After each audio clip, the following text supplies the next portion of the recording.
right now, right? Where you're like in the intermediate period between like someone who's not famous yet or whatever, and someone who's about to be, you know. Yeah, like I mean, I feel like it's trajectory, a common thing that sometimes people say, innit? Like, oh, you're one song away, you're one song Yeah, away, yeah. and it's like it's a nice thing for people to say, Yeah. but it's a really, as an artist, like people don't realize it's a really painful thing to have to live with. Yeah. Because you don't know what the song is.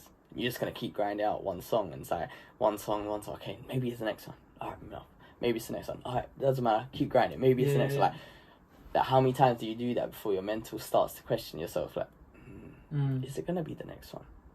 Like, you don't want to have that thought, because that thought is like, it's like the devil, bro. Like you don't want those thoughts, because those thoughts start like coming, and it's like hard to get rid of unless you're like very like mentally like tapped in.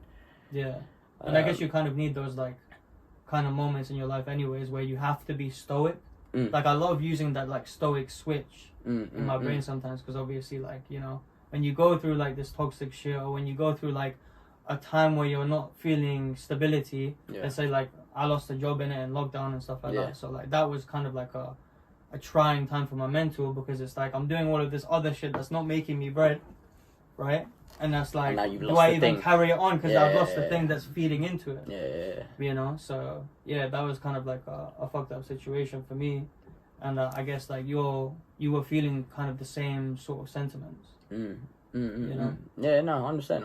Like I say, I think whether I said it's something like relationships are a great thing because it can teach you a lot of things, and it's like I always like to say, like, no matter who I meet in life, no matter how like big or small, how long or short whatever relationship was, like, you're cool, they're there to teach you something. And sometimes one thing I did learn recently is like people, like especially guys, like to think that, oh my god, women like stability in men. That's true, I think they do, but like I think humans like stability, bro, because I started to look at myself, I'm like I mean, we're hunter-gatherers, right, at the end of the day. Yeah, you know, do you know what I'm saying? It's like I don't like being stressed. Yeah, I need to be stable, bro. Like nobody likes being stressed. Like nobody likes being financially stressed. Nobody likes being mentally stressed or physically stressed. Like you do want stability, type of thing.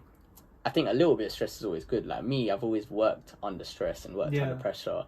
And I'm a big believer. Pressure makes diamonds. Like cool, calm, run it, like type thing. But like every human has their limits as well, innit? So I'm saying like the same way like you're saying, like, yo, that's a test for you, right? That job, losing that job, and it's like cool. I feel like the real test in that is like, the testament is that you carried this on.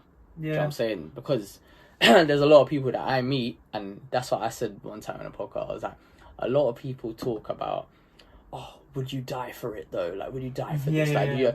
Would you even go broke for it, bro?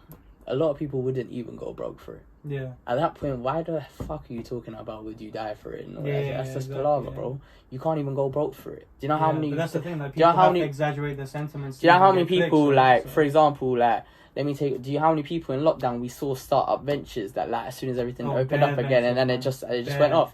Like, I respect the people who started off their ventures. So they're nail technicians, bro, out of nowhere for no reason. Like, all of these guys, bro, just like fucking hotel nail technicians. But yo, honestly, bread, bro. They made some bread, probably like £400-500. You know what I'm saying? Nah, do you know what it is? Like, for me, I can take someone seriously when they take themselves seriously. Same way I can respect your craft if you seem like you take your craft seriously. If you just started something in lockdown and then suddenly it started vanishing off because the whole world opened up, for me it seems like that was just a period in your life, which is still also okay. It's fair for you to say. However, something to do. Or like you wanted to start something new, maybe you thought, and that I get that, that's entrepreneurship, bro. That's business. Like, even me, I'm an entrepreneur in my own right. I'm saying it's music, but it's like it's a business. Do you know what I'm saying? So it's like, but I think where I really respect people is like, there are so many people I've seen, like, also on the flip side, they started something in lockdown, maybe they've got furloughed on their job, they started something, and now that's what they do. They do their dream because they had the time to do that. And I have such a high level of respect because like I meet certain people sometimes, it's like not only are they happy financially, it's like they're living their dream. They're like, we wanted to do this, and this is something every day I wake up I want to do, and the best part about it is I know it makes me money, so that I don't need to worry about that whole money makes the world go round, because not only am I doing something I love, it's financially rewarding, so I can be stable. You know what I'm saying, innit? And it's like, that is a dream in any career. Like, I'm just an artist and musician, but it's the same principle, bro. Like, I want the same thing, man. Like I want it to pay off so that, yo, I can be touring, I can be making music and be free to make the music I love, but not having to worry about because that's when you can the really money that it's monetize it, making. when you actually do the tours and all of that. Exactly. So it's like, so yeah, man. Yeah, it's some real shit, man. Love.